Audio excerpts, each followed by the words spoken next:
ஆண்டவராய் இயேசு கிறிஸ்து அவருடைய திருச்சபைக்கு 2 நியமங்களை கொடுத்திருக்கிறார். Jesus has given 2 ordinances for his church. அந்த 2 நியமங்களையும் அவருடைய பிள்ளைகள் கைக்கொண்டு நடந்து கர்த்தரால் ஆசீர்வதிக்கப்பட்டவர்களாக, அவருக்கு சாட்சி உள்ளவர்களாக, அவருடைய அடிச்சுவடுகளை பின்பற்றினவர்களாக நடக்க வேண்டும் என்று தேவன் விரும்புகிறார். அது நிமித்தமாகவே ஆண்டவர் அந்த 2 நியமங்களையும்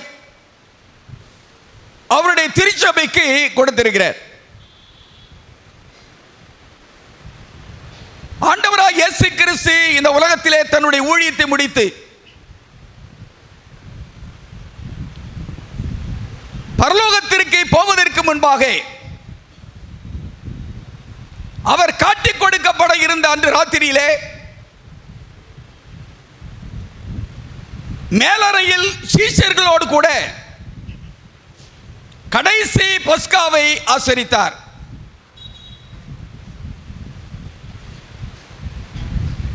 ஆண்டவராய் இயேசு கிறிஸ்துவும் அவருடைய சீஷர்களும் மேலறையிலே அமர்ந்து இருக்கும் போது ஆண்டவராய் இயேசு கிறிஸ்து எழுந்து தன்னுடைய வஸ்திரத்தை மாற்றிக்கொண்டு மறுசிலையை எடுத்து தன் அறையிலே கட்டிக்கொண்டு பாத்திரத்தில் தண்ணீர் எடுத்து சீஷருடைய கால்களை கழுவ தொடங்கினார். அவ்விதமாக சீஷருடைய கால்களை கழுவி கொண்டு வரும்போது பேதுருவிடத்திலே வந்தபோது பேதுரு ஆண்டவரை பார்த்து கேட்டார், ஆண்டவரே, நீர் என்னுடைய கால்களை கழுவலாமா? அப்பொழுது ஆண்டவராய் இயேசு கிறிஸ்து சொன்னார், பேதுருவே, நான் செய்கிறது இப்பொழுது உனக்கு தெரியாது, பிறகு நீ அறிந்து கொள்வாய் என்று சொன்னார். இந்த வார்த்தையை கேட்ட பேதுரு, ஆண்டவரே, நீர் ஒருபோதும் என்னுடைய கால்களை கழுவப்படாது. அப்பொழுது ஆண்டவராய் இயேசு கிறிஸ்து சொன்னார், பேதுருவிடத்தில் சொன்ன வார்த்தை என்னவென்று சொன்னால், நான் உன்னை கழுவாவிட்டால் என்னிடத்தில் உனக்கு பங்கில்லை. இந்த வார்த்தையை கேட்டபோது பேதுரு சொன்னார், ஆண்டவரே, என் கால்களை மாத்திரமல்ல, என் தலையையும் கையையும் கூட கழுவ வேண்டும் என்று சொன்னார். ஆண்டவராய் இயேசு கிறிஸ்து அப்பொழுது சொன்னார், முழுகினவன் தன் கால்களை மாத்திரம் கழுவினால் போதும், மற்றபடி அவன் சுத்தமாக இருக்கிறான் என்று சொன்னார். அன்பான தேவனுடைய பிள்ளைகளே, அவர் கால்களை கழுவி முடித்த பின்பு தன்னுடைய வஸ்திரத்தை மாற்றிக்கொண்டு மறுபடியும் வந்து தன்னுடைய இடத்திலே அமர்ந்து சீஷர்களோடு பேசின வார்த்தைகளை இப்பொழுது நாம் தியானிக்க போகிறோம். இதை குறித்து யோவான் 13ஆம் அதிகாரத்தில் வாசிக்கிறோம். யோவான் 13ஆம் அதிகாரத்தில் 12, 13, 14 வாக்கியங்களை வாசிக்கலாம். அவருடைய கால்களை அவர் கழுவின பின்பு நம்முடைய வஸ்திரங்களை தரித்துக் கொண்டு திரும்ப உட்கார்ந்து அவர்களை நோக்கி நான் உங்களுக்கு செய்ததை அறிந்திருக்கிறீர்களா? நீங்கள் என்னை போதகர் என்றும் ஆண்டவர் என்றும் சொல்லுகிறீர்கள். நீங்கள் சொல்லுகிறது சரியே. நான் அவர்தான். ஆண்டவரும் போதகருமாகிய நானே உங்கள் கால்களை கழுவினது உண்டானால் நீங்களும் ஒருவருடைய கால்களை ஒருவர் கழுவ கடவீர்கள். ஆண்டவராய் இயேசு கிறிஸ்து சீஷருடைய கால்களை கழுவி முடித்த பின்பு ஆண்டவர் அவர்களுக்கு சொன்ன வார்த்தை என்னவென்று சொன்னால், ஆண்டவரும் போதகருமாகிய நானே உங்கள் கால்களை கழுவினது உண்டானால் நீங்களும் ஒருவருடைய கால்களை ஒருவர் கழுவ கடவீர்கள். அப்படியானால் நான் அந்த சகோதரனுடைய காலை கழுவ வேண்டும், அந்த சகோதரன் என்னுடைய காலை கழுவ வேண்டும். ஆண்டவரே இந்த மாதிரியை நமக்கு காண்பித்திருக்கிறார். ஆகினாலே இது ஆண்டவருடைய கட்டளை.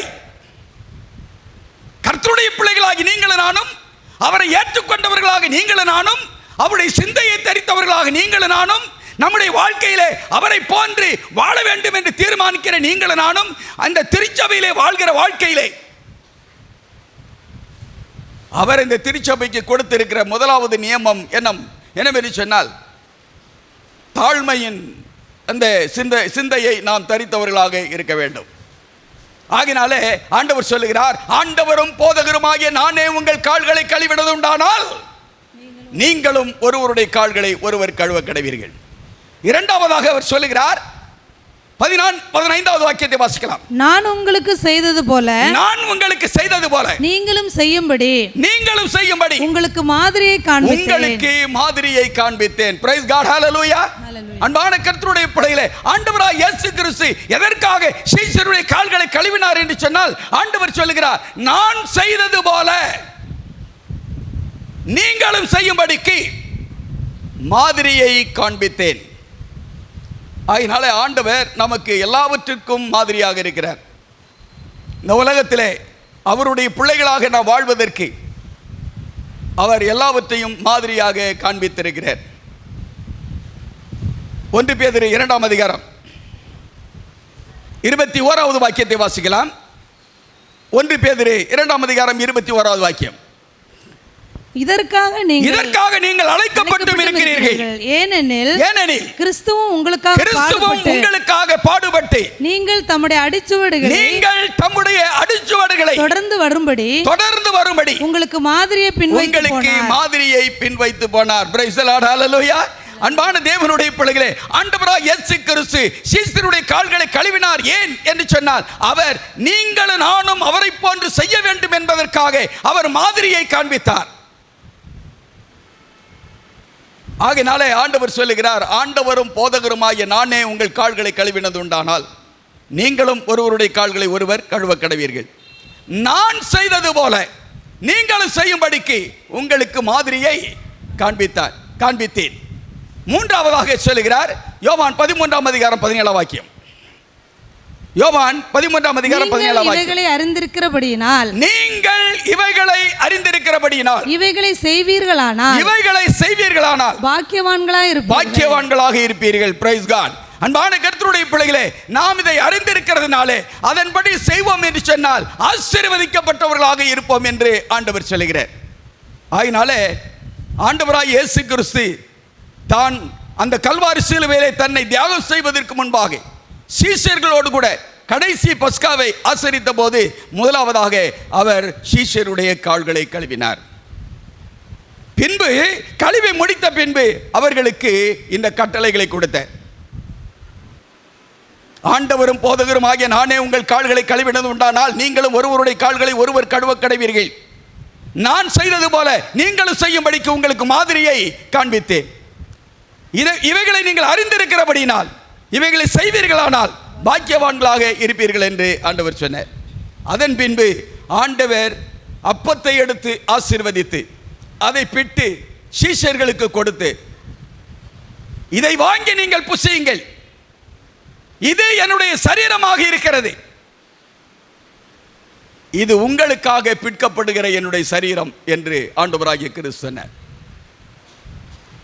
பின்பு ஆண்டவராகிய இயேசு கிறிஸ்து அந்தபடியே திராட்சைப்பழ ரச பாத்திரத்தை எடுத்து, இந்த பாத்திரம் என் இரத்தத்தினால் ஆகிய புதிய உடன்படிக்கை ஆகினாலே இதை நீங்கள் பானம் பண்ணுங்கள் என்று அதை ஆசீர்வதித்து கொடுத்தார்.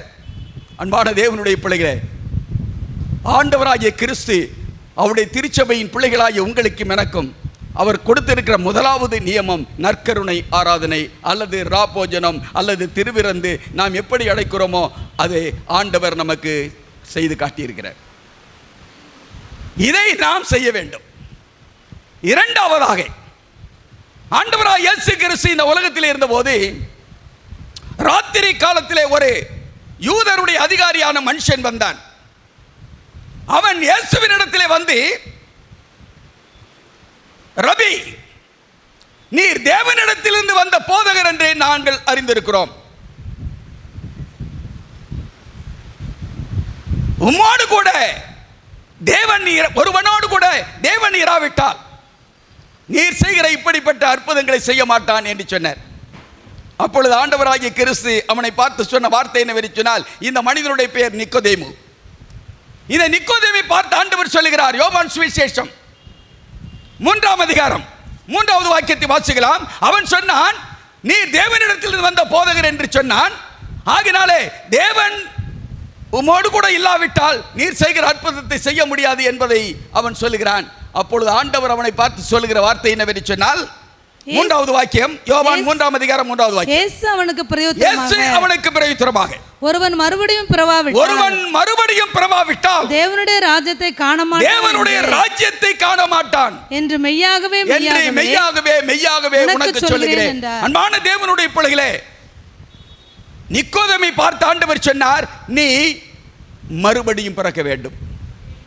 ஒருவன் மறுபடியும் பிறவாவிட்டால் தேவனுடைய ராஜ்யத்தில் பிரவேசிக்க மாட்டான் என்று மெய்யாகவே என்று சொல்லுகிறேன் என்று சொன்ன பொழுது அங்கே நிக்கோதேமு சொல்லுகிறார், அடுத்த வாக்கியத்தை 4ஆம் வாக்கியத்தை வாசிக்கும் போது, ஒருவன் முதிர் வயதாயிருக்கையில், ஒரு மனுஷன் முதிர் வயதாயிருக்கையில் எப்படி பிறப்பான்? அவன் தன் தாயின் கற்பத்தில் 2ஆம் தரம் பிரவேசித்து பிறக்க கூடுமோ? அன்பான தேவனுடைய பிள்ளைகளே, ஆண்டவராகிய கிறிஸ்து சொல்லுகிறார், ஒருவன் மறுபடியும் பிறக்க வேண்டும். மறுபடியும் பிறக்க வேண்டும் என்று சொன்னதற்கு அந்த நிக்கோதேமு சொல்லுகிறான், ஆண்டவரே, நான் முதிர் வயதாக இருக்கிறேன், நரைமுடியுடன் இருக்கிறேன், நான் எப்படி மறுபடியும் பிறக்க முடியும்? மறுபடியும் தாயினுடைய கற்பத்தில் 2ஆம் தரம் பிரவேசித்து பிறக்க கூடுமோ? அந்த வார்த்தையை சொன்னபோது இயேசுவானவர் அவனை பார்த்து சொல்லுகிறார், அங்கே யோவான் 3ஆம் அதிகாரம் 5வது வாக்கியம். இயேசு பிரதியுத்தரமாக, ஒருவன் ஜலத்தினாலும் ஆவியினாலும் பிறவாவிட்டால் தேவனுடைய ராஜ்யத்தில் பிரவேசிக்க மாட்டான் என்று மெய்யாகவே உனக்கு சொல்லுகிறேன். பிரைஸ் தி லார்ட், ஹalleluya. ஒரு மனிதன் ஜலத்தினாலும் ஆவியினாலும் பிறக்க வேண்டும். ஜலத்தினாலும் ஆவியினாலும் பிறப்பது என்று சொன்னால் ஞானஸ்நானம். அன்பான தேவனுடைய பிள்ளைகளே, ஒருவேளை ஒரு கேள்வி ஒன்று உங்களிடத்தில் எழும்பலாம், ஏன் நான் ஞானஸ்நானம் பெற வேண்டும்? ஏன் நான் ஞானஸ்நானம் பெற வேண்டும்? அதற்கு ஆண்டவருடைய வார்த்தை சொல்லுகிற அந்த பதிலை நான் உங்களுக்கு சொல்ல வேண்டும் என்று விரும்புகிறேன். மத்தேயு சுவிசேஷம்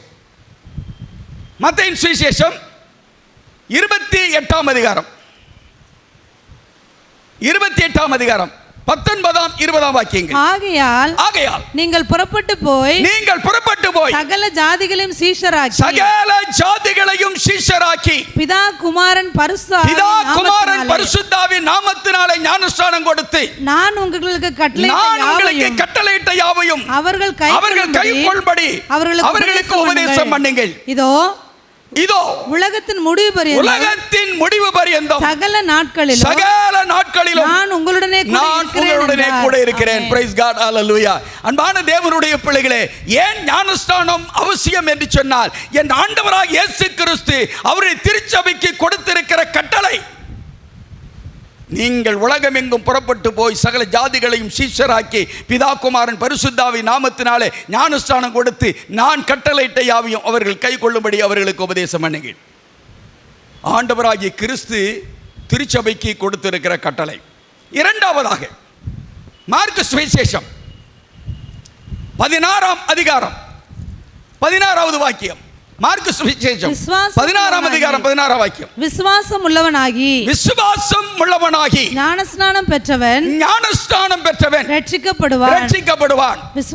விசுவாசியாதவனோ ஆக்கினைக்குள்ளாக தீர்க்கப்படுவான். ஏன் ஞானஸ்நானம் அவசியம் என்றால், முதலாவதாக இயேசு கிறிஸ்து அவருடைய திருச்சபைக்கு கொடுத்திருக்கிற கட்டளை. இரண்டாவதாக என்னுடைய ரட்சிப்புக்கு அவசியம். விசுவாசம் உள்ளவனாகி ஞானஸ்நானம் பெற்றவன் ரட்சிக்கப்படுவான். அப்படியானால் நான் ரட்சிக்கப்படுவதற்கு ஞானஸ்நானம் அவசியம். மூன்றாவதாக ஏன் ஞானஸ்நானம் அவசியம் என்று சொன்னால் அப்போஸ்தலர் நடபடி புத்தகம் 2ஆம் அதிகாரம் 38ஆம் வாக்கியம். அப்போஸ்தலர் நடபடி புத்தகம் 2ஆம் அதிகாரம் 38வது வாக்கியம். பேதுரு அவர்களை நோக்கி நீங்கள் மனம் திரும்பி ஒவ்வொருவரும் பாவ மன்னிப்புக்கென்று இயேசு கிறிஸ்துவின் நாமத்தினாலே ஞானஸ்நானம் பெற்றுக் கொள்ளுங்கள், அப்பொழுது பரிசுத்த ஆவியானவரின் வரத்தை பெறுவீர்கள். பிரைஸ் காட், ஹல்லேலூயா. ஏன் நான் ஞானஸ்நானம் பெற வேண்டும் என்று சொன்னால் பரிசுத்த ஆவியானுடைய வரத்தை பெற்றுக் கொள்வதற்காக நான் ஞானஸ்நானம் பெற வேண்டும். ஏன் ஞானஸ்நானம் அவசியம்? ஞானஸ்நானம் இயேசு கிறிஸ்து அவருடைய திருச்சபைக்கு கொடுத்திருக்கிற கட்டளை. இரண்டாவதாக என்னுடைய இரட்சிப்புக்கு அவசியம். மூன்றாவதாக நான் பரிசுத்த ஆவியானுடைய வரத்தை பெறுவதற்கு ஞானஸ்நானம் அவசியம். நான்காவதாக கலாத்தியர் 3ஆம் அதிகாரம் 27வது வாக்கியம். கலாத்தியர்கள் நிருபம் 3ஆம் அதிகாரம் 27வது வாக்கியம். ஏனெனில் உங்களில் கிறிஸ்துவுக்குள்ளாக ஞானஸ்நானம் பெற்றவர்கள் எத்தனை பேர்களோ அத்தனை பேர்களும் கிறிஸ்துவை தரித்துக் கொண்டீர்களே. பிரைஸ் தி லார்ட், ஹல்லேலூயா. ஞானஸ்நானம் பெற்ற அனைவரும் கிறிஸ்துவை தரித்துக் கொண்டிருக்கிறோம். தரித்துக் கொள்ளுதல் என்ன அர்த்தம்? அணிந்து கொள்ளுதல் அல்லது உடுத்துக் கொள்ளுதல் என்ற அர்த்தம். கிறிஸ்துவை நாம் தரித்துக் கொள்கிறோம் என்றால் என்ன அர்த்தம்? இயேசுவினுடைய குணாதிசயங்களை நாம் உடையவர்களாக இருக்கிறோம். இப்பொழுது நான் சட்டை தரித்திருக்கிறேன். சட்டை வெளியே தெரிகிறதா? என்னுடைய உடல் வெளியே தெரிகிறதா? சட்டை வெளியே தெரிகிறது இல்லையா? அதுபோல நான் கிறிஸ்துவை அணிந்திருந்தால் என்னில் யார் தெரிய வேண்டும்? கிறிஸ்து தெரிய வேண்டும். அப்போ ஞானஸ்நானம் பெறும்போது என்னுடைய பாவ வாழ்க்கை மறைக்கப்படுகிறது, பாவம் அழிக்கப்படுகிறது. நான் ஒரு புதிய மனிதனாக, நான் கிறிஸ்துவை தரித்து கொண்டவனாக வாழ்கிறேன். ஆயினாலே தரித்துக் கொள்ளுகிறேன். ஏன் ஞானஸ்நானம் அவசியம்? அது திருச்சபைக்கு இயேசுவானவர் கொடுத்திருக்கிற கட்டளை. இரண்டாவதாக என்னுடைய ரட்சிப்புக்கு அவசியம். மூன்றாவதாக ஆவியானவருடைய வரத்தை பெற்றுக்கொள்ள அவசியம். நான்காவதாக நான் இயேசுவை தரித்துக் கொள்கிறேன். இயேசுவை நான் தரித்துக் கொள்கிறேன். ஞானஸ்நானம் எப்படி கொடுக்க வேண்டும் அல்லது எப்படி எடுக்க வேண்டும்? இன்றைக்கு கிறிஸ்தவ திருச்சபைகளில் 14 விதமான அல்லது 14 முறைகள் பின்பற்றப்படுகிறது. 14 விதமான முறைமைகள் பின்பற்றப்படுகிறது. சில சபைகளிலே தண்ணீரை அள்ளி ஊற்றி ஞானஸ்நானம் கொடுக்கிறார்கள். சில சபைகளிலே தண்ணீரை அள்ளி தெளித்து ஞானஸ்நானம் கொடுக்கிறார்கள். சில சபைகளிலே 3 தரம் முழுக்கிறார்கள். பிதாவுக்கு ஒரு முறை, குமாரனுக்கு ஒரு முறை, பரிசுத்த ஆவியானவருக்கு ஒரு முறை. சில சபைகளிலே ஒரு முறை முழுக்குகிறார்கள். ஒரு சபையிலே சிகப்பு கொடியை அவிதமாக பறக்க விட்டுவிட்டு அந்த கொடிக்கு கீழே போக சொல்லுகிறார்கள். அது ஞானஸ்நானம் என்று சொல்லுகிறார்கள். இவ்விதமாக 14 விதமான ஞானஸ்நானங்கள் இன்றைக்கு கிறிஸ்தவ சபைக்குள் பின்பற்றப்படுகிறது. அப்படியானால் வேத புத்தகத்தில் எவ்விதமாக ஞானஸ்நானம் கொடுத்தார்கள் என்பதை நாம் அறிந்து கொள்ள வேண்டியது அவசியம். ஆகையினாலே அன்பானவர்களே, இந்த ஞானஸ்நானம் என்றாலும், கற்பனையை கைக்கொள்ளுகிறது என்றாலும், ஆலயத்திற்கு போகிறது என்றாலும், வேதம் வாசிக்கிறது என்றாலும், ஜெபிப்பது என்றாலும், நம்முடைய கிறிஸ்தவ வாழ்க்கை முழுமைக்கும் இயேசுவானவர் மாதிரி. இயேசுவானவர் மாதிரி. அப்படியானால் இயேசு கிறிஸ்து ஞானஸ்நானம் பெற்றது வேதத்தில் சொல்லப்பட்டிருக்கு. மத்தேயு சுவிசேஷம் 3ஆம் அதிகாரம், மத்தேயு சுவிசேஷம் 3ஆம் அதிகாரம் 13ஆம் வாக்கியத்திலிருந்து வாசிக்கலாம். அப்பொழுது யோவானால் அப்பொழுது யோவானால் ஞானஸ்நானம் பெறுவதற்கு இயேசு கலிலேயாவை விட்டு யோர்தானுக்கு அருகே அவரிடத்தில் வந்தான். யோவான் அவருக்கு தடை செய்து நான் உம்மாலே ஞானஸ்நானம் பெற இருக்க நீர் என்னிடத்தில் வரலாமா என்றான். இயேசு அவனுக்கு பிரதியுத்தரமாக இப்பொழுது இடம் கொடு. இப்படி எல்லா நீதியையும் நிறைவேற்றுவது நமக்கு ஏற்றதாய் இருக்கிறது. அப்பொழுது அவருக்கு இடம் கொடுத்தான். இயேசு ஞானஸ்நானம் பெற்று ஜலத்திலிருந்து கரையேறினார். நல்லா கவனிக்கிறோம். இதோ வானம் அவருக்கு திறக்கப்பட்டது. தேவ ஆவியானவர் புறாவை போல அவர் மேல் வந்து இறங்கினார். அப்படியானால் ஞானஸ்நானம் பெறுகிறது அந்த ஒரு நபர் இங்கே ஆண்டவராகிய இயேசு கிறிஸ்து ஞானஸ்நானம் பெற்ற பின்பு தண்ணீரில் இருந்து கரையேறினார் என்று சொல்லப்பட்டிருக்கிறது. தண்ணீரில் இருந்து கரையேறினார். அப்படியானால் அவர் யாரிடத்தில் ஞானஸ்நானம் பெற்றார்? யோவான் இடத்திலே ஞானஸ்நானம் பெற்றார். யோவான் எங்கே ஞானஸ்நானம் கொடுத்தார்? யோர்தான் நதியிலே ஞானஸ்நானம் கொடுத்தார். எப்படிப்பட்ட தண்ணீர் உள்ள இடத்தில் ஞானஸ்நானம் கொடுத்தார் என்பதை நாம் அறிந்து கொள்ள வேண்டியது அவசியமாக இருக்கிறது. அங்கே யோவான் 3ஆம் அதிகாரம் 23ஆம் வாக்கியம். யோவான் 3ஆம் அதிகாரம் 23ஆவது வாக்கியம். சாலிம் ஊருக்கு சமீபமான ஐனோன் என்னும் இடத்திலே தண்ணீர் மிகுதியாய் இருந்தபடியினால் யோவானும் அங்கே ஞானஸ்நானம் பெற்று வந்தான். ஜனங்கள் கொடுத்து வந்தான். ஜனங்கள் அவனிடத்திலே வந்து ஞானஸ்நானம் பெற்றார்கள். அப்படியானால் ஞானஸ்நானம் கொடுப்பதற்கு அல்லது ஞானஸ்நானம் பெறுவதற்கு தண்ணீர் மிகுதியாக வேண்டும்.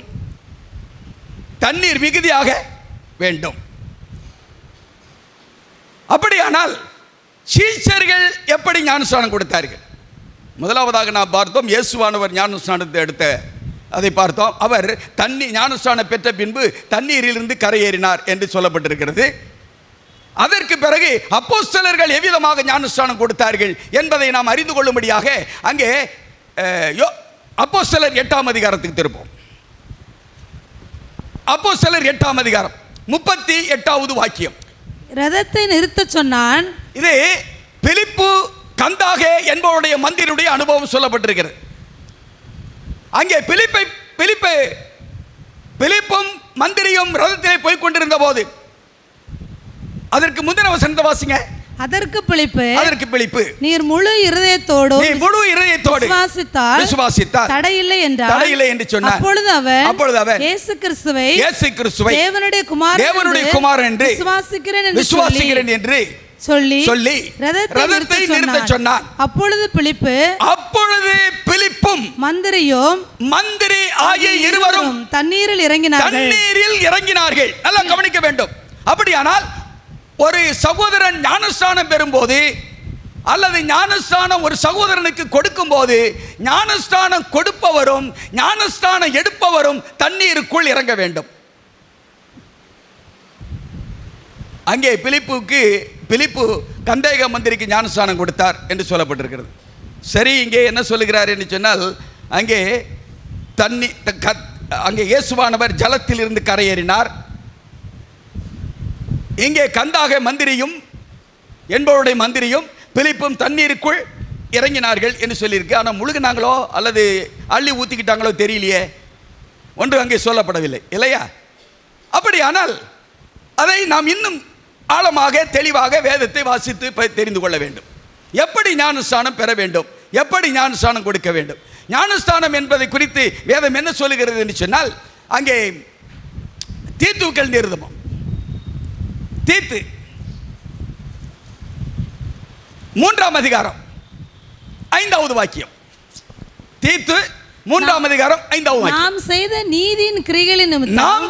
நீதியின் கிரியைகளின் நிமித்தம் அவர் நம்மை ரட்சியாமல் தமது இரக்கத்தின்படியே மறுஜன்ம முழுக்கினாலும் பரிசுத்த ஆவியினுடைய புதிதாக்குதலினாலும் நம்மை ரட்சித்தார். இங்கே என்ன சொல்லப்பட்டிருக்கிறது என்று சொன்னால் மறுஜென்ம முழுக்கு என்று சொல்லப்பட்டிருக்கு. ஒரு கேள்வி வரும். என்ன கேள்வி என்று சொன்னால், மறுஜென்மம் முழுக்கு என்று சொல்லி இருக்கிறது. இயேசுவானவர் ஜலத்தில் இருந்து கரையேறினார் என்றும், பிலிப்பும் மந்திரி ஆகிய இருவரும் தண்ணீருக்குள் இறங்கினார்கள் என்றும் சொல்லி இருக்கிறது. ஆனால் இங்கே தண்ணீர் முழுக்கு என்று சொல்லப்படவில்லையே, இது மறுஜென்மம் முழுக்கு என்று சொல்லி இருக்கிறதே. அப்படியானால் ஞானஸ்நானம் எப்படி கொடுக்கப்பட வேண்டும் என்று ஒரு கேள்வி வரலாம். அதற்கு இன்னொரு வாக்கியத்தை நான் வாசிக்க போகிறோம். எபேசியர்கள் நிருபம் 5ஆம் அதிகாரம். எபேசியருக்கு எழுதின நிருபம் 5ஆம் அதிகாரம் 25ஆம் 26ஆம் 27 வாக்கியங்கள். புருஷர்களே உங்கள் மனைவிகளில் அன்பு கூறுங்கள். உங்கள் மனைவிகளில் அன்பு கூறுங்கள். அப்படியே கிறிஸ்துவும் சபையில் அன்பு கூர்ந்து நல்லா கவனிக்கணும். அப்படியே கிறிஸ்துவும் சபையில் அன்பு கூர்ந்து. சபை என்றால் என்ன? சபை என்றால் என்ன? கட்டிடம் அல்ல. சபை என்றால் கட்டிடம் அல்ல. சபை என்றால் அப்போஸ்தலர் 2ஆம் அதிகாரம் 47ஆம் வாக்கியம். அப்போஸ்தலர் 2ஆம் அதிகாரம் 47ஆம் வாக்கியம். தேவனை துதித்து ஜனங்கள் எல்லாரிடத்திலும் தயவு பெற்றிருந்தார்கள். ரட்சிக்கப்படுகிறவர்களை கர்த்தர் அனுதினமும் சபையிலே சேர்த்து கொண்டு வந்தார். அப்போ சபை என்றால் என்ன? ரட்சிக்கப்படுவருடைய கூட்டம், ஜனங்கள், ரட்சிக்கப்பட்ட ஜனங்களைத்தான் சபை என்று ஆண்டவர் என்ன செய்கிறார்? அழைக்கிறார். அப்படியானால் இங்கே எபேசியர் 5ஆம் அதிகாரத்திலே நான் வாசிக்கிற காரியத்திலே இயேசு கிறிஸ்து, அதாவது மனைவியானவள் கணவனுக்கு கீழ்ப்படிய வேண்டும், புருஷனானவன் மனைவியினிடத்தில் அன்பு செலுத்த வேண்டும் என்று சொல்லுகிறார். அப்படி அன்பு செலுத்துகிற அந்த உதாரணத்தை சொல்லி ஆண்டவர் சொல்லுகிறார், அப்படியே கிறிஸ்துவும் சபையில் அன்பு கூர்ந்து. அப்படியானால் உங்களிடத்திலும் என்னிடத்திலும் அன்பு கூர்ந்து என்ன செய்கிறார்? வாசிங்க. தாம் அதை திருவசனத்தை கொண்டு தண்ணீர் முழுக்கினால். பிரைஸ் காட், ஹல்லேலூயா. அன்பான தேவனுடைய பிள்ளைகளே, ஆண்டவர் முதலாவதாக திருவசனத்தை கொண்டு போதிக்கிறார். திருவசனத்தை கொண்டு தண்ணீர் முழுக்கினால் சுத்திகரித்து பரிசுத்தமாக்குகிறதற்கும் கரை திரை முதலானவைகள் ஒன்றுமில்லாமல் பரிசுத்தமும் பிழையற்றதுமான மகிமையுள்ள சபையாக அதை தமக்கு முன் நிறுத்திக் கொள்வதற்கும் தம்மை தாமே அதற்காக ஒப்பு கொடுத்தார். பிரைஸ் தி லார்ட், ஹல்லேலூயா. அப்படியானால் ஞானஸ்நானம் எப்படி கொடுக்க வேண்டும், எப்படி எடுக்க வேண்டும் என்று சொன்னால், முழுகி எடுக்க வேண்டும். தண்ணீரில் முழுகி எடுக்க வேண்டும்.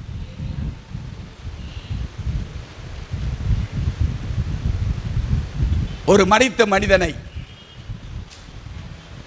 அதுக்கு முன்னால் இன்னொரு வசனத்தை வாசித்துக் கொள்ளலாம். ஞானஸ்நானம் என்றால் என்ன என்பதை நாம் தெரிந்து கொள்ளும்படியாக இன்னொரு வசனத்தை வாசிக்கலாம். ஞானஸ்நானம் என்றால் என்ன? ரோமர்கள் நிருபத்திற்கு வேதத்தை திருப்பலாம். ரோமர் 6ஆம் அதிகாரம். ரோமர் 6ஆம் அதிகாரம் 3ஆம் 4ஆம் 5ஆம் வாக்கியங்கள்.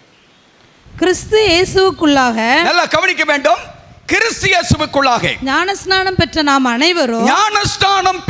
நாம் அனைவரும் அவருடைய மரணத்திற்குள்ளாக்கும் ஞானஸ்நானம் பெற்றதை அறியாமல் இருக்கிறீர்களா? மேலும் பிதாவின் மகிமையினாலே கிறிஸ்து மரித்தோரில் இருந்து எழுப்பப்பட்டது போல நாமும் புதிதான ஜீவன் உள்ளவர்களாய் நடந்து கொள்ளும்படிக்கு அவருடைய மரணத்திற்குள்ளாக்கும் ஞானஸ்நானத்தினாலே அவரோடு கூட நாம் அடக்கம் பண்ணப்பட்டோம். அடுத்த வாக்கியம். ஆதலால் அவருடைய மரணத்தின் சாயலில் நாம் இணைக்கப்பட்டவர்களானால் அவர் உயிர்த்தெழுதலின் சாயலிலும் இணைக்கப்பட்டிருப்போம். பிரைஸ் காட், ஹல்லேலூயா. ஞானஸ்நானம் என்றால் என்ன என்பதற்கு ஆண்டவருடைய வசனம் கொடுக்கிற விளக்கம். இந்த 3 வாக்கியங்களிலே 3 வார்த்தைகளை நீங்கள் கவனிக்க முடியும். ஒன்று மரணம், இரண்டாவது அடக்கம், மூன்றாவது உயிர்த்தெழுதல். நம்முடைய ஆண்டவராகிய இயேசு கிறிஸ்து நம்முடைய பாவங்களின் நிமித்தமாக மரித்தார். பின்பு அவர் அடக்கம் பண்ணப்பட்டார். மரித்த 3ஆம் நாளிலே அவர் உயிரோடு எழும்பினார். அதை போல ஒரு பாவியான மனுஷன் தன்னுடைய பாவத்திற்காக மரித்து தண்ணீர் என்கிற கல்லறையிலே அடக்கம் பண்ணப்பட்டு அவன் அங்கே புதிய மனிதனாக உயிர் பெற்றவனாக அவன் தண்ணீர் என்கிற கல்லறையிலிருந்து வெளியே வருகிறான். இதுதான் ஞானஸ்நானம். அதனால தான் கொரிந்தியர்கள் நிருபத்திலே அங்கே 2 கொரிந்தியர் 7ஆம் அதிகாரம் 15ஆம் வாக்கியத்திலே பவுல் சொல்லும்போது, ஒருவன் கிறிஸ்துவுக்குள் இருந்தால் புது சிருஷ்டியாக இருக்கிறான், பழையவைகள் எல்லாம் ஒழிந்து போயின, எல்லாம் புதிதாயின. அப்படின்னா நீங்கள் நானும் முதலாவதாக பாவத்துக்கு சாகணும். இரண்டாவதாக செத்த மனிதனை நாம் என்ன செய்கிறோம்? அடக்கம் பண்ணுகிறோம். எத்தனை முறை அடக்கம் பண்ணுகிறோம்? ஒரே முறைதான் இல்லையா? அதுவும் அங்கே குழி வெட்டப்பட்டிருக்கிறது. ஜெபம் செய்கிறோம். அந்த மரித்த மனிதனை உள்ளே வைக்கிறோம். எவ்வளவு மண்ணு போட்டு மூடுறோம்? கொஞ்சம் மண்ணை எடுத்து போட்டு வந்துடுறோமா? இல்லை முழுவதும் மூடுறோமா? முழுவதும் மூடுறோம். அதான் அடக்கம் என்பதனுடைய அர்த்தம் என்ன? முழுவதுமாக மூடுவது. அதுபோல பாவத்திற்கு மரித்த மனிதன் தண்ணீர் என்கிற கல்லறையிலே முழுவதுமாக முழுக்கப்பட்டு அவன் வெளியே வர வேண்டும். அதுதான் ஞானஸ்நானம். ஞானஸ்நானம் என்ற இந்த தமிழ் வார்த்தைக்கு ஆங்கில வார்த்தை என்ன பயன்படுத்தப்படுகிறது என்று சொன்னால், ஞானஸ்நானம் என்ற வார்த்தை பயன்படுகிறது. மன்னிக்க வேண்டும், ஆங்கில வார்த்தை பேப்டிசம் என்ற வார்த்தை பயன்படுகிறது. பேப்டிசம் என்ற இந்த வார்த்தை ஆங்கில வார்த்தை பேப்டிசோ என்ற கிரேக்க வார்த்தையிலிருந்து வருகிறது. வாட் இஸ் மீன் பை பேப்டிசோ? பேப்டிசோ என்றால் அதனுடைய அர்த்தம் என்ன? பேப்டிசோ means to immerse or to dip under the water. பேப்டிசோ என்ற அந்த வார்த்தையினுடைய பொருள் என்னவென்று சொன்னால் தண்ணீரில் முழுக்கு என்று அர்த்தம். ஞானஸ்நானம் மொழிதான் கொடுக்கப்பட வேண்டும்.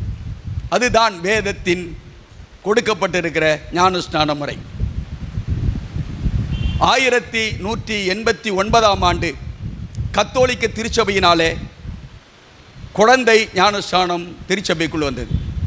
Infant baptism brought by Roman Catholic Church. The church gathered in a place called Ravenna. They decided to implement the infant baptism in the Christian church. Revanna என்ற இடத்திலே அவர்கள் கவுன்சில் கூடி குழந்தை ஞானஸ்நானத்தை அங்கீகரித்தார்கள். திருச்சபைக்குள் குழந்தை ஞானஸ்தானத்தை கொண்டு வந்தார்கள். அதிலிருந்து இன்று வரை குழந்தை ஞானஸ்தானம் என்ன செய்யப்படுகிறது? திருச்சபைகளிலே பின்பற்றப்படுகிறது. சரி, அடுத்ததாக ஞானஸ்தானம் எப்பொழுது பெற வேண்டும் அல்லது ஞானஸ்தானம் எப்பொழுது கொடுக்க வேண்டும்? ஞானஸ்தானம் எப்பொழுது பெற வேண்டும் அல்லது எப்பொழுது எடுக்க வேண்டும்? முதலாவதாக மத்தேயு சுவிசேஷம் 28ஆம் அதிகாரம் 19ஆம் 20ஆம் வாக்கியங்கள். ஆகையால் நீங்கள் புறப்பட்டு போய் சகல ஜாதிகளையும் சீஷராக்கி பிதா குமாரன் பரிசுத்தாவின் நாமத்தினாலே ஞானஸ்நானம் கொடுத்து நான் உங்களுக்கு கட்டளையிட்ட யாவையும் அவர்கள் கைக்கொள்ளும்படி அவர்களுக்கு உபதேசம் பண்ணுங்கள். ஆங்கில வேத புத்தகத்தை நீங்கள் படித்தீர்கள் என்று சொன்னால், go ye therefore and teach all nations and baptizing them in the name of the Father and of the Son and of the Holy Ghost. அதாவது go ye therefore teach all nations. நீங்கள் புறப்பட்டு போய் போதித்து ஞானஸ்நானம் கொடுக்க வேண்டும். முதலாவதாக ஞானஸ்நானம் பெறுவதற்கு முன்பாக வேத புத்தகத்தில் இருந்து இயேசுவை குறித்து போதிக்கப்பட வேண்டும். அதற்கு உதாரணமாக பிலிப்பு கந்தாக மந்திருடைய அனுபவம். இப்பொழுது யோவான் மன்னிக்க வேண்டும், அப்போஸ்தலர் 8ஆம் அதிகாரத்துக்கு திருப்பிக் கொள்ளலாம். அங்கே ஆவியானவர் பிலிப்பை பார்த்து சொல்லுகிறார், நீ தெற்கு முகமாக காசா மார்க்கமாக போகிற வழியிலே ஓடு, அங்கே போய் ஒரு ரதத்திலே சேர்ந்து கொள் என்று சொன்னார். பிலிப்பு வேகமாக ஓடினார். ரதத்திலே அங்கே எத்தியோப்பிய மந்திரி உட்கார்ந்து அங்கே வேத புத்தகம் படித்துக் கொண்டிருந்தான். அப்படி படித்து கொண்டிருக்கும் போது அங்கே ரதம் போய் கொண்டிருக்கிறது. அங்கே பிலிப்பு கூட ஓடிக்கொண்டிருக்கிறார். ஓடிக்கொண்டிருக்கிற பிலிப்பு அங்கே கேட்கிறார், என்ன படிக்கிறீங்க அப்படின்னு கேட்காரு. நான் வேதாகமம் படிக்கிறேன். வேதாகமத்தில் என்ன படிக்கிறீங்க? ஏசாயா தீர்க்கதரிசி புத்தகம் படிக்கிறேன். என்ன ஏசாயா தீர்க்கதரிசி புத்தகத்தின் 53ஆம் அதிகாரத்தை வெளிப்படுத்திக் கொண்டிருந்தார். அப்பொழுது அவர் கேட்டார், நீ படிக்கிறது உனக்கு புரிகிறதா? மந்திரி சொன்னார், ஒருவன் எனக்கு தெரிவிக்காவிட்டால் எனக்கு எப்படி தெரியும் என்று சொன்னார். சொல்லி ரதத்தை நிறுத்த சொன்னார். பிலிப்பை தன்னோடு கூட வந்து அமர சொன்னார். பிலிப்பு அவருக்கு போதித்தார். என்ன சொல்லப்படுகிறால் 38ஆம் வாக்கியத்தை முதலாவது வாசிக்கலாம். ரதத்தை நிறுத்த சொன்னான். ரதத்தை நிறுத்த சொன்னான். அப்பொழுது பிலிப்பும் மந்திரியும் மன்னித்துக் கொள்ளுங்கள் 35ஆம் வாக்கியம். சாரி. அப்பொழுது பிலிப்பு பேசத் தொடங்கி இந்த வேத வாக்கியத்தை முன்னிட்டு இயேசுவை குறித்து அவனுக்கு பிரசங்கித்தான். அப்படியானால் ஞானஸ்நானம் பெறுவதற்கு முன்பாக அல்லது ஞானஸ்நானம் கொடுப்பதற்கு முன்பாக போதிக்கப்பட வேண்டும். இயேசு கிறிஸ்துவை குறித்து போதிக்க வேண்டும். அவருடைய உபதேசங்களை குறித்து போதிக்க வேண்டும். வேத சத்தியங்கள் போதிக்கப்பட வேண்டும். இரண்டாவதாக ஞானஸ்நானம் எப்பொழுது கொடுக்க வேண்டும் அல்லது எப்பொழுது எடுக்க வேண்டும் என்று சொன்னால், மார்க்கு சுவிசேஷம் 16ஆம் அதிகாரம் 16வது வாக்கியம். மார்க்கு சுவிசேஷம் 16ஆம் அதிகாரம் 16ஆம் வாக்கியம். விசுவாசம் உள்ளவனாகி ஞானஸ்நானம் பெற்றவன் ரட்சிக்கப்படுவான். விசுவாசியாதவனோ ஆக்கினைக்குள்ளாக தீர்க்கப்படுவான். அப்படியானால் விசுவாசித்து ஞானஸ்நானம் பெற வேண்டும். போதிக்கப்பட்டு விசுவாசித்து. அங்கே மறுபடியும் உதாரணமாக கந்தாகே என்பவருடைய மந்திரி பிலிப்பு அனுபவத்தை நான் உங்களுக்கு சொல்ல வேண்டும். அங்கே பிலிப்பு அவருக்கு போதித்தார். இவ்விதமாக அவர்கள் வழி நடந்து போகையில் 36ஆம் வாக்கியத்தை வாசித்து 37ஆம் வாக்கியத்தை வாசிக்கலாம். இவ்விதமாய் அவர்கள் வழி நடந்து போகையில் 8ஆம் அதிகாரம் 36 37. இவ்விதமாய் அவர்கள் வழி நடந்து போகையில் தண்ணீர் உள்ள ஒரு இடத்திற்கு வந்தார்கள். அப்பொழுது மந்திரி இதோ தண்ணீர் இருக்கிறதே, நான் ஞானஸ்நானம் பெறுவதற்கு தடை என்ன என்று சொன்னான். அப்பொழுது பிலிப்பு என்ன சொல்லுகிறார் என்று சொன்னால், அதற்கு பிலிப்பு நீ முழு இருதயத்தோடு விசுவாசித்தால் தடையில்லை என்றார். அடுத்த வாக்கியம் சொல்லுகிறது, ரதத்தை நிறுத்த சொன்னான். அப்பொழுது அவன் இயேசு கிறிஸ்துவை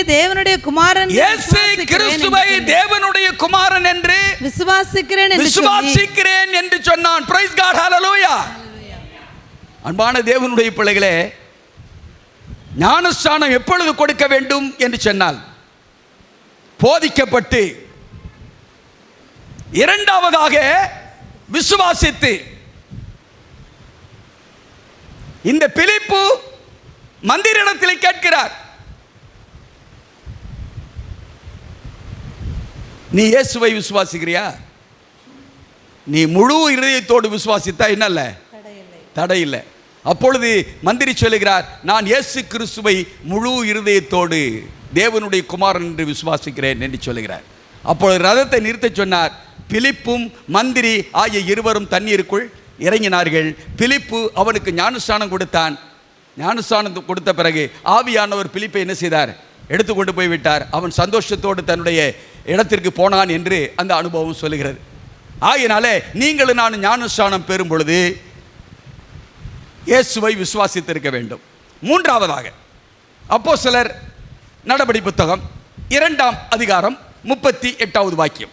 அப்போஸ்தலர் நடபடி புத்தகம் பேதுரு அவர்களை நோக்கி 2ஆம் அதிகாரம் 38ஆம் வாக்கியம். பேதுரு அவர்களை நோக்கி, நீங்கள் மனம் திரும்பி நீங்கள் மனம் திரும்பி ஒவ்வொருவரும் பாவ மன்னிப்புக்கென்று இயேசு கிறிஸ்துவின் நாமத்தினாலே ஞானஸ்நானம் பெற்றுக் கொள்ளுங்கள், அப்பொழுது பரிசுத்தாவின் வரத்தை பெறுவீர்கள். அன்பான தேவனுடைய பிள்ளைகளே, மூன்றாவதாக நீங்கள் நானும் ஞானஸ்நானம் பெறுவதற்கு முன்பாக மனம் திரும்பினவர்களாக இருக்க வேண்டும். எதற்கு மனம் திரும்பணும்? பாவத்துக்கு மனம் திரும்பணும். பாவ மன்னிப்புக்கென்றுதான் நாம் ஞானஸ்நானம் பெறுகிறோம். ஆகையினாலே நீங்களும் நானும் என்ன செய்யணும்? மனம் திரும்பி இருக்க வேண்டும். அங்கே யோவான் ஸ்நானகன் அவர் இயேசு கிறிஸ்துவுக்கு முன்னதாக வழியை ஆயத்தம் பண்ணும்படியாக வந்தார். அவர் என்ன பிரசங்கம் பண்ணாரு? மத்தேயு 2ஆம் அதிகாரத்தை நீங்க வீட்டில் போய் படித்து பாருங்கள். அவர் சொல்லுகிறார், அங்கே மனம் திரும்புங்கள், பரலோக ராஜ்யம் சமீபமாக இருக்கிறது. அதற்கு பிறகு இயேசுவானவர் பிரசங்கம் பண்ண ஆரம்பித்தார். அவர் என்ன பிரசங்கம் பண்ணாரு? மத்தேயு 4ஆம் அதிகாரம் 17ஆம் வாக்கியம். மத்தேயு 4ஆம் அதிகாரம் 17ஆம் வாக்கியம். அது முதல் இயேசு மனம் திரும்புங்கள், பரலோக ராஜ்யம் சமீபமாக இருக்கிறது என்று பிரசங்கித்தார். எது தேவை அப்படின்னு அங்க சொல்றாங்கன்னா, மனம் திரும்பணும். துன்மார்க்கன் சாகிறது எனக்கு எவ்வளவு வேணும் பிரியமோ, அவன் மனம் திரும்பி பிழைப்பதல்லவோ பிரியம். ஆகையினாலே மனம் திரும்புங்கள், பரலோக ராஜ்யம் சமீபமாக இருக்கிறது. ஆண்டவராய் இயேசு கிறிஸ்து 12 அப்போஸ்தலர்களையும் அங்கே தன்னுடைய ஊழியத்திற்காக அனுப்பின போது அவர்களுக்கு சொல்லி அனுப்பின காரியம் என்னவென்றால், நீங்கள் காணாமல் போன இஸ்ரவேல் வீட்டாரிடத்திற்கு போங்கள், போய் மனம் திரும்புங்கள், பரலோக ராஜ்யம் சமீபமாக இருக்கிறது பிரசங்கிங்கள் என்று சொன்னார். அந்த சத்தியம் தான் உங்களுக்கு இன்றைக்கு பிரசங்கிக்கப்படுகிறது. என்ன? நீங்கள் நானும் மனம் திரும்ப வேண்டும். எதற்கு மனம் திரும்பணும்? பாவத்திற்கு மனம் திரும்ப வேண்டும். பாவம் என்றால் என்ன? அடுத்த கேள்வி, பாவம் என்றால் என்ன? 1 யோவான் 3ஆம் அதிகாரம் 4ஆம் வாக்கியம். 1 யோவான் 3ஆம் அதிகாரம் 4ஆம் வாக்கியம். பாவம் செய்கிற எவனும் நியாயப்பிரமாணத்தை மீறுகிறார். நியாயப்பிரமாணத்தை மீறுகிறதே பாவம். பாவம் என்ன? நியாயப்பிரமாணத்தை மீறுகிறது பாவம். நியாயப்பிரமாணத்தை மீறுகிறது பாவம் என்று சொன்னால் எந்த நியாயப்பிரமாணத்தை? 10 கற்பனையை மீறுகிறது பாவம். 10 பிரமாணத்திலே எத்தனை பிரமாணத்தை மீறினால் பாவம்? ஒரு பிரமாணத்தை மீறினால் பாவமா? 10 பிரமாணத்தை மீறினால் பாவமா? யாக்கோபின் நிருபம் 2ஆம் அதிகாரம் 10வது வாக்கியம். யாக்கோபின் நிருபம் 2ஆம் அதிகாரம் 10ஆம் வாக்கியம். எப்படி எனில் ஒருவன் நியாயப்பிரமாணம் முழுவதையும் கை கொண்டிருந்தும் ஒன்றிலே தவறினால் எல்லாவற்றிலும் குற்றவாளியாயிருப்பான். அன்பான தேவனுடைய பிள்ளைகளே, நீங்கள் நானும் எண்ணி பார்க்க வேண்டும். நீங்கள் நானும் மனம் திரும்பி இருக்கிறோமா? பாவத்திற்கு மனம் திரும்பி இருக்கிறோமா? பாவம் என்ன என்று அறிந்திருக்கிறோமா என்பதை நீங்கள் நானும் உணர்ந்து பார்க்க வேண்டும். பாவம் என்றால் என்ன? நியாயப்பிரமாணத்தை மீறுகிறது பாவம். எத்தனை பிரமாணம் ஆண்டவர் கொடுத்திருக்கிறார்? 10 கொடுத்திருக்கிறார். தேவன் ஒருவர், அவருக்கு நிகராக எந்த சொரூபத்தையும் விக்கிரகத்தையும் உண்டாக்கக்கூடாது, நமஸ்கரிக்கக்கூடாது, சேவிக்கக்கூடாது. கர்த்தருடைய நாமத்தை வீணிலே வழங்காதிருப்பாயாக. ஓய் நாளை பரிசுத்தமாக ஆசரிக்க நினைப்பாயாக. தாயின் தகப்பனையும் கணம் பண்ணுவாயாக. கொலை செய்யாதிருப்பாயாக, விபச்சாரம் செய்யாதிருப்பாயாக, களவு செய்யாதிருப்பாயாக, பொய்சாட்சி சொல்லாதிருப்பாயாக, பிறருடைய பொருளையாவது மனைவியாவது இச்சியாதிருப்பாயாக. அப்படியானால் இந்த 10 ஒன்றை மீறினாலும் பாவம். அப்படித்தான் வேத வாக்கியம் சொல்லுகிறது. மறுபடியும் யாக்கோபு நிருபம் 2ஆம் அதிகாரத்துக்கு நான் வரலாம். 10ஆம் வாக்கியத்தை வாசித்து 11ஆம் வாக்கியத்தை வாசிக்கலாம். எப்படி எனில் ஒருவன் நியாயப்பிரமாணம் முழுவதையும் முழுமையும் கை கொண்டிருந்தும் ஒன்றிலே தவறினால் எல்லாவற்றிலும் குற்றவாளியாயிருப்பான். ஏனென்றால் விபச்சாரம் செய்யாதிருப்பாயாக என்று சொன்னவர் கொலை செய்யாதிருப்பாயாக என்றும் சொன்னார். ஆதலால் நீ விபச்சாரம் செய்யாமல் இருந்து கொலை செய்தாயானால் நியாயப்பிரமாணத்தை மீறினவனாவாய். நீ கொலை செய்யாமல் இருந்து விக்கிரக ஆராதனை செய்தால் நீ நியாயப்பிரமாணத்தை மீறினவனாவாய். நீ விக்கிரக ஆராதனை செய்யாமல் இருந்து கர்த்தருடைய நாமத்தை வீணிலே வழங்கினால் நியாயப்பிரமாணத்தை மீறினவனாவாய். நீ கர்த்தருடைய நாமத்தை வீணிலே வழங்காமல் 7ஆம் நாள், வாரத்தின் 7ஆம் நாள் ஓய்வு நாளை நீ மீறினால் பாவம் செய்தவனாவாய். நீ 7ஆம் நாள் ஓய்வு நாளை கை கொண்டு நடந்து நீ விபச்சாரம் செய்தால் நியாயப்பிரமாணத்தை மீறினவனாவாய். நீ விபச்சாரம் செய்யாமல் இருந்து களவு செய்தாய் என்று சொன்னால் நியாயப்பிரமாணத்தை மீறினவனாவாய். நீ களவு செய்யாமல் இருந்து பொய் சாட்சி சொல்வாய் என்று சொன்னால் அங்கே நியாயப்பிரமாணத்தை மீறினவனாவாய். பொய் சாட்சி சொல்லாமல் இருந்து களவு செய்தால் நியாயப்பிரமாணத்தை மீறினவனாவாய். களவு செய்யாமல் இருந்து பிறருடைய பொருளை இச்சித்தால், பிறருடைய மனைவியை இச்சித்தால் நியாயப்பிரமாணத்தை மீறினவனாவாய். அப்படியானால் நான் எந்த பிரமாணத்தை மீறி இருக்கிறேன்? எந்த பிரமாணத்தை மீறி நடந்து கொண்டிருக்கிறேன்? அப்படியானால் நான் இன்னும் பாவத்திலே இருக்கிறேன். ஆகையினாலே ஆண்டவருடைய வேதம் சொல்லுகிறது, பாவத்துக்கு நீ மனம் திரும்பி ஞானஸ்நானம் எடுக்க வேண்டும். அன்பான சகோதர சகோதரிகளே, ஆண்டவருடைய பாதத்திலே அமர்ந்திருக்கிற நீங்கள் ஒவ்வொருவரும் உங்களுடைய வாழ்க்கையிலே மனம் திரும்பினவர்களாக இருக்கிறீர்களா? அந்த மனம் திரும்புதலுக்கு ஏற்ற வாழ்க்கை நடத்துவதற்கு பாவத்தில் இருந்து விலகி வந்திருக்கிறீர்களா? பாவ மன்னிப்புக்கு என்றுதான் நீங்களும் நான் ஞானஸ்நானம் பெறுகிறோம். ஆகையினாலே எப்பொழுது ஞானஸ்நானம் பெற வேண்டும்? போதிக்கப்பட்டு விசுவாசித்து பாவத்திற்கு மனம் திரும்பி நான் ஞானஸ்நானம் பெற வேண்டும். குழந்தைக்கு ஞானஸ்நானம் கொடுக்கப்படுகிறது. குழந்தைக்கு போதிக்க முடியுமா? பிறந்து 6 மாதத்திற்கு பிறகோ 1 வருடத்திற்கு பிறகோ அங்கே ஞானஸ்நானம் கொடுக்கிறார். அந்த குழந்தைக்கு போதிக்க முடியுமா? அந்த குழந்தை விசுவாசிக்குமா? அந்த குழந்தை மனம் திரும்புமா? பாவம் என்ன என்றுதான் அந்த குழந்தைக்கு தெரியுமா? அதற்குத்தான் நாங்கள் ஞான பெற்றோரை வைக்கிறோம் என்று சொல்லுகிறார்கள். ஞான பெற்றோர் என்ன என்று சொன்னால், இந்த குழந்தைக்காக அந்த ஞான பெற்றோர் பொறுப்பேற்றுக் கொள்கிறார்கள். அன்பான தேவனுடைய பிள்ளைகளே, ஆண்டவருடைய வேதம் சொல்லுகிறதை கவனியுங்கள். எசேக்கியேல் தீர்க்கதரிசி புத்தகம் 18ஆம் அதிகாரம் 20வது வாக்கியம். எசேக்கியேல் தீர்க்கதரிசி புத்தகம் 18ஆம் அதிகாரம் 20ஆம் வாக்கியம். பாவம் செய்கிற ஆத்மாவே சாகும். பாவம் செய்கிற ஆத்மாவே சாகும். சாகும். குமாரன் தகப்பனுடைய அக்கிரமத்தை நல்லா கவனிக்க வேண்டும். குமாரன் தகப்பனுடைய அக்கிரமத்தை சுமப்பதில்லை. தகப்பன் குமாரனுடைய அக்கிரமத்தை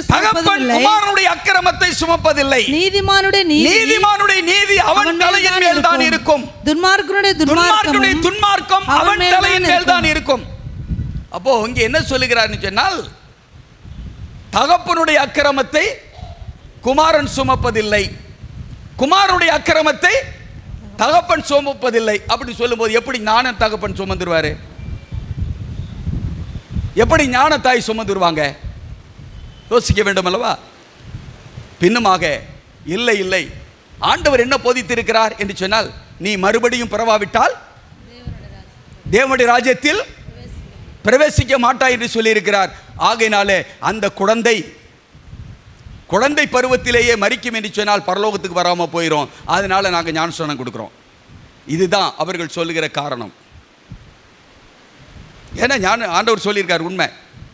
ஜலத்தினாலும் ஆவியினாலும் பிறவிட்டால் பரலோக ராஜ்யத்துக்கு வரமாட்டேன். அதற்காக குழந்தைக்கு நாம் ஞானஸ்நானம் கொடுத்து விடுகிறோமே. வேதம் என்ன சொல்லுகிறது தெரியுமா? உபாகமம் 1ஆம் அதிகாரம் 39ஆம் வாக்கியம். உபாகமம் 1ஆம் அதிகாரம் 39ஆம் வாக்கியம். உபாகமம் 1:39 இல்லையா வசனம்? கொள்ளையாவார்கள் என்று நீங்கள் சொன்ன உங்கள் குழந்தைகளும் இந்நாளிலே நன்மை தீமை அறியாத உங்கள் பிள்ளைகளும் அதில் பிரவேசிப்பார்கள். பிரைஸ் காட், ஹல்லேலூயா. அந்த குழந்தைக்கு பாவம் என்றால் என்ன என்று தெரியாது. அந்த குழந்தைக்கு நீங்கள் நான் போதிக்க முடியாது. அந்த குழந்தைக்கு விசுவாசம் என்றால் என்ன தெரியாது. ஒன்றும் அறியாத பச்சிளம் குழந்தை. சொல்லுவாங்க ஒன்றும் தெரியாத மண்ணு. சொல்கிறத கேட்டுறீங்களா? ஒன்றும் தெரியாத மண்ணு. ஏன் தெரியுமா? மனுஷன் ஆண்டவர் மண்ணுனால தான் உண்டாக்குனாரு. நம்ம செத்த பிறகும் எங்கே தான் போகிறோம்? மண்ணுக்கு தான் போகிறோம். ஆதாம் பாவம் செய்த பிறகு ஆண்டவர் சொன்னார், நீ மண்ணிலிருந்து எடுக்கப்பட்டபடியால் நீ மண்ணுக்கு திரும்புவாய். ஆகையினால குழந்தைகள் நன்மை தீமை அறியாதவர்கள். ஒருவேளை இந்த நன்மை தீமை அறியத்தக்கிற பிராயம் வரும் வரைக்கும், அதற்கு முன்பாக அவர்கள் கர்த்தருக்குள் நித்திரை அடைகிறார்கள் சொன்னால் நீங்களும் நானும் கவலைப்பட வேண்டிய அவசியம் இல்லை. அந்த குழந்தைகள் நிச்சயமாக பரலோகத்திற்கு வருவார்கள். அதற்காக அவசரப்பட்டு தேவனுடைய கட்டளையை நாம் மீற வேண்டிய அவசியமே இல்லை. சத்தியத்துக்கு விரோதமாக நடக்க வேண்டிய அவசியமே இல்லை. அதோடு மாத்திரமல்ல, இன்னொரு காரியம் என்ன சொன்னால், பெரியவர்களும் கூட சில நேரங்களிலே ஞானஸ்தானம்லாம் வேண்டாங்க, நாங்கள் ஆண்டவர் எங்களிடத்தில் அன்பாக இருக்கார், அவர் வரும்போது எப்படி எங்களை நினைச்சிருவார், பரலோகத்துக்கு கூட்டு போயிடுவார் அப்படின்னு சொல்லி கொண்டு இருக்கிறவர்கள் அநேகர் இருக்கலாம். ஆனால் ஆண்டுடைய வேதம் சொல்லுகிறதை நான் உங்களுக்கு சொல்ல வேண்டும். ஊழியக்காரனாக ஆண்டுடைய வேதம் என்ன சொல்லுகிறது என்பதை நான் சொல்ல வேண்டும். அங்கே லூக்கா சுவிசேஷம் 7ஆம் அதிகாரம், லூக்கா சுவிசேஷம் 7ஆம் அதிகாரம் 29ஆம் வாக்கியம் 30வது வாக்கியம். லூக்கா சுவிசேஷம் 7ஆம் அதிகாரம் 29, 30 வாக்கியங்கள். யோவானுடைய உபதேசத்தை கேட்ட ஆயக்காரர் முதலான சகல ஜனங்களும் அவனாலே ஞானஸ்நானம் பெற்று தேவன் நீதிபரர் என்று அறிக்கையிட்டார்கள். பரிசேயரும் நியாயசாஸ்திரிகளுமோ வென்றால் அவனாலே ஞானஸ்நானம் பெறாமல் தங்களுக்கு கேடுண்டாக தேவனுடைய ஆலோசனையை தள்ளிவிட்டார்கள். ஞானஸ்நானம் பெற வேண்டும் என்பது யாருடைய ஆலோசனை? தேவனுடைய ஆலோசனை. ஆண்டவராகிய இயேசு கிறிஸ்து சொல்லுகிறார், நீ ஜலத்தினாலும் ஆவியினாலும் பிறக்க வேண்டும். இல்ல, எப்படினாலும் என்னுடைய அன்புள்ள ஆண்டவர் என்ன செய்வாரு? ஞானஸ்நானம் பெற்றிருந்தாலும் பெறாவிட்டாலும் பரலோகத்திற்கு என்னை அனுமதிப்பார் என்று யாராவது நினைத்தால் ஆண்டவருடைய ஆலோசனை என்ன சொல்லுகிறேன்னு சொன்னால், அவர்களுக்கு கேடு உண்டாக தேவனுடைய ஆலோசனையை தள்ளிவிட்டார். இப்போ தேவனுடைய ஆலோசனை என்ன? மகனே மகளே, நீ மறுபடியும் என்ன செய்ய வேண்டும்? பிறக்க வேண்டும் என்பது. ஒருவேளை நினைக்கலாம், இப்பொழுது நாம் இந்த 8 நாட்களாக நாம் ஆண்டவருடைய சத்தியத்தை தியானித்துக் கொண்டிருக்கிறோம். மறைக்கப்பட்டிருந்த எத்தனையோ சத்தியங்களை ஆண்டவர் ஆவியானவரை கொண்டு நமக்கு வெளிப்படுத்தி இருக்கிறார். இவைகளெல்லாம் அறியாமல் தெரியாமல் ஞானஸ்தானம் பெற்றிருக்கக்கூடும். அப்படியானால் மறுபடியும் ஞானஸ்தானம் பெற வேண்டுமா, அது அவசியமா என்று கேள்வி கூட கேட்கலாம். அதற்கு ஆண்டவருடைய வேதம் என்ன பதில் சொல்லுகிறது என்பதை நான் வேதத்திலிருந்து சில வார்த்தைகளை உங்களுக்கு நான் வாசிக்க வேண்டும் என்று விரும்புகிறேன். அப்போஸ்தலர் 10ஆம் அதிகாரம், அப்போஸ்தலர் 10ஆம் அதிகாரம் 1 5 வாக்கியங்களை வாசிக்கலாம். 4 வாக்கியங்கள் 4 வாக்கியங்களை முதலாவது வாசிக்கலாம். இத்தாலியா பட்டணம் எனப்பட்ட இல்ல 19ஆம் அதிகாரம் 1வது வாக்கியம், 2ஆம் வாக்கியம், 3ஆம் வாக்கியம். அப்போஸ்தலர் அப்பல்லோ என்பவன் 19ஆம் அதிகாரம் 1ஆம் வாக்கியத்திலிருந்து, அப்பல்லோ என்பவன் கொரிந்து பட்டணத்தில் இருக்கையில் பவுல் மேடான தேசங்கள் வழியாக போய் எபேசுக்கு வந்தான். அங்கே சில சீஷரை கண்டு, நீங்கள் விசுவாசிகள் ஆன போது பரிசுத்த ஆவியை பெற்றீர்களா என்று கேட்டான். அதற்கு அவர்கள் பரிசுத்த ஆவி உண்டென்பதை நாங்கள் கேள்விப்படவே இல்லை என்றார்கள். அப்பொழுது அவன் அப்படியானால் நீங்கள் எந்த ஞானஸ்நானத்தை பெற்றீர்கள் என்று கேட்டான். அதற்கு அவர்கள் யோவான் கொடுத்த ஞானஸ்நானத்தை பெற்றோம் என்றார்கள். அடுத்த வாக்கியம். அப்பொழுது பவுல் யோவான் தனக்கு பின் வருகிறவராகிய கிறிஸ்து இயேசுவில் விசுவாசிகளாக என்று ஜனங்களுக்கு இருக்க வேண்டும் என்று சொல்லி ஜனங்களுக்கு மனம் திரும்புதலுக்கு ஏற்ற ஞானஸ்நானத்தை கொடுத்தானே என்றார். அடுத்த வாக்கியம். இதை கேட்டபோது கர்த்தராகிய இயேசு கிறிஸ்துவின் நாமத்தினாலே ஞானஸ்நானம் பெற்றார்கள். யோவான் முழுகி ஞானஸ்நானம் கொடுத்தாரா? எப்படி? முழுகி தான் கொடுத்தார். அதனால் யோவான் ஞானஸ்நானம் கொடுத்த போது அவர்கள் சத்தியத்தை அறியாமல் எடுத்திருக்கிறார்கள். அதே போல் அநேக சகோதர சகோதரிகள் எடுத்திருக்கலாம். சில நேரங்களிலே பிள்ளைகள் அப்பா அம்மா சொன்னாங்கன்னு போய் என்ன செய்யலாம், எடுத்திருக்கலாம். இப்படி பல விதத்தில் பாவம் என்ன என்று அறியாமல் அங்கே ஞானஸ்நானம் எடுத்த பிறகும் வாரத்தின் 7ஆம் நாள் ஓய்வு நாளை மீறி கொண்டிருக்கலாம், அல்லது வேறு ஏதாவது பாவங்களை செய்து கொண்டிருக்கலாம். அப்படிப்பட்டவர்கள் மறுபடியும் ஞானஸ்நானம் எடுப்பது தவறு அல்ல என்பதை வேதம் சொல்லுகிறது என்பதை நான் உங்களுக்கு சொல்ல வேண்டும். அதோடு மாத்திரமல்ல அன்பானவர்களே, இன்னொரு முக்கியமான காரியத்தை நான் சொல்ல வேண்டும். ஞானஸ்நானம் பெற வேண்டும் என்று ஆவியானவர் நம்முடைய உள்ளத்திலே பேசும்போதே நாம் உடனே அதற்கு செவி கொடுத்து எடுக்க வேண்டும். இல்லை பரவாயில்ல, அடுத்த வாரம் அல்லது அடுத்த மாதம் அல்லது அடுத்த வருஷம் அல்லது எனக்கு சமயம் கிடைக்கும் போது நான் மறுபடியும் பிறக்கிற அனுபவத்திற்குள்ளாக நான் பிரவேசித்துக் கொள்வேன் என்று யாராவது நினைத்தால், அப்படிப்பட்டவர்களுக்காக ஆண்டவர் சொல்லுகிற இந்த வாக்கியத்தை நான் உங்களுக்கு சொல்ல வேண்டும் என்று விரும்புகிறேன். அப்போஸ்தலர் நடபடி புத்தகம் 21ஆம் அதிகாரம் 16ஆம் வாக்கியம். அப்போஸ்தலர் நடபடி புத்தகம் 21ஆம் அதிகாரம் 16ஆம் வாக்கியம். செசரியா பட்டணத்தில் உள்ள அதுவா 22:16 சாரி மன்னித்துக் கொள்ளுங்கள். இப்பொழுது நீ தாமதிக்கிறது என்ன? அப்போஸ்தலர் 22:16. இப்பொழுது நீ தாமதிக்கிறது என்ன? நீ எழுந்து கர்த்தருடைய நாமத்தை தொழுது கொண்டு ஞானஸ்நானம் பெற்று பாவங்கள் கழுவப்படு என்றார். அன்பான தேவனுடைய பிள்ளைகளே, ஆண்டவருடைய பிள்ளைகளாகிய நீங்களும் நானும் பாவத்திற்கு மரித்து அடக்கம் பண்ணப்பட்டு புதிய ஜீவன் உள்ளவர்களாக நாம் உயிர்த்தெழுந்து வருவதற்கு நீங்களும் நானும் தாமதிக்க வேண்டிய அவசியம் இல்லை, உடனே செய்யணும். ஏன் அப்படின்னு ஒருவேளை கேட்கலாம். ஏன் என்று ஒருவேளை கேட்கலாம்.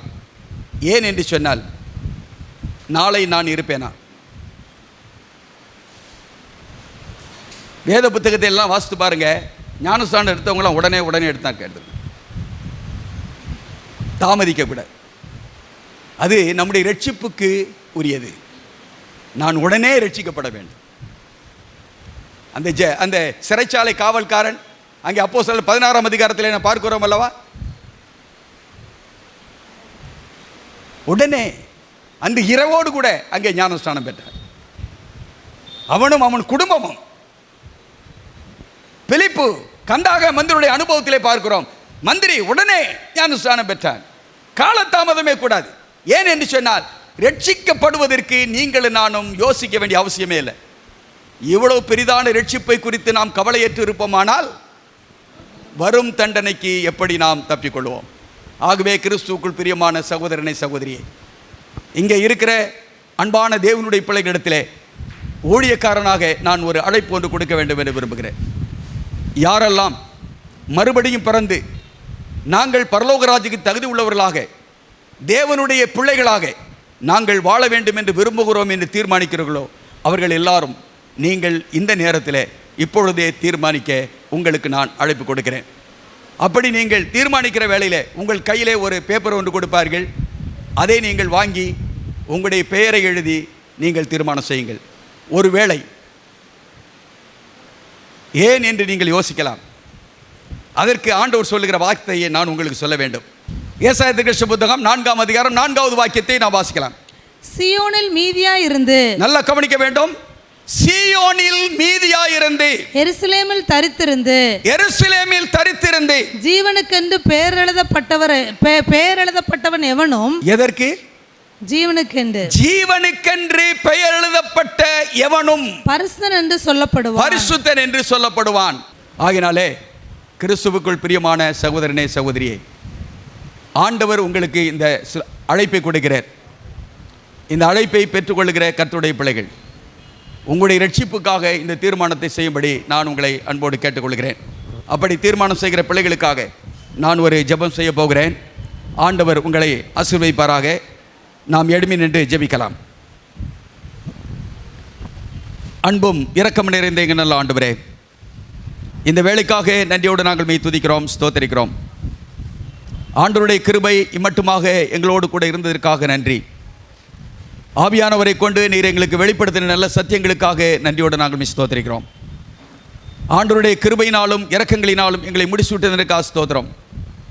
ஆண்டவரே, இந்நாள் வரைக்கும் எங்களுக்கு ஜீவனையும் சுகத்தையும் பலத்தையும் கொடுத்து நாங்கள் கர்த்தருடைய ஆலோசனையை தள்ளிவிடாமல் கர்த்தருடைய வார்த்தைகளுக்கு நாங்கள் செவி கொடுத்து நாங்கள் ரட்சிக்கப்படுவதற்காக நாங்கள் நல்ல தீர்மானங்களை செய்யும்படியாக கர்த்தர் கிருபை செய்ய வேண்டுமாய் ஜெபிக்கிறோம். நாங்கள் எங்களுடைய மனசாட்சியை கடினப்படுத்தி கொண்டு இருதயத்தை கடினப்படுத்தி கொண்டு நாங்கள் நித்தியத்தை இழந்து போகாதபடிக்கு இன்றே இரட்சணிய நாள், இன்றே அனுக்கிரக காலம் என்று தேவன் சொல்லுகிற அந்த வார்த்தைக்கு இணங்க இன்றே நாங்கள் தீர்மானம் செய்து நாங்கள் மறுபடியும் பிறந்து நாங்கள் நித்திய ராஜ்யத்திலே பிரவேசிக்கிற கிருபைகளை தர வேண்டுமாய் ஜெபிக்கிறோம்.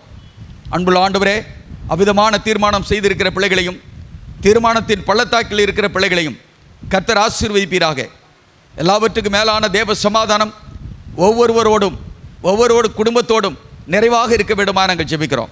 அன்புள்ள ஆண்டவரே, தொடர்ந்து வருகிற நாட்களிலும் ஆண்டவரே வார்த்தைகளை கேட்டு மனம் திரும்பினவர்களாக சத்தியத்தின்படி வாழ்ந்தவர்களாக பரலோக ராஜ்யத்துக்கு தகுதி உள்ளவர்களாக நாங்கள் வாழ்வதற்கு நீங்கள் கிருபை செய்ய விடுமா நாங்கள் ஜெபிக்கிறோம்.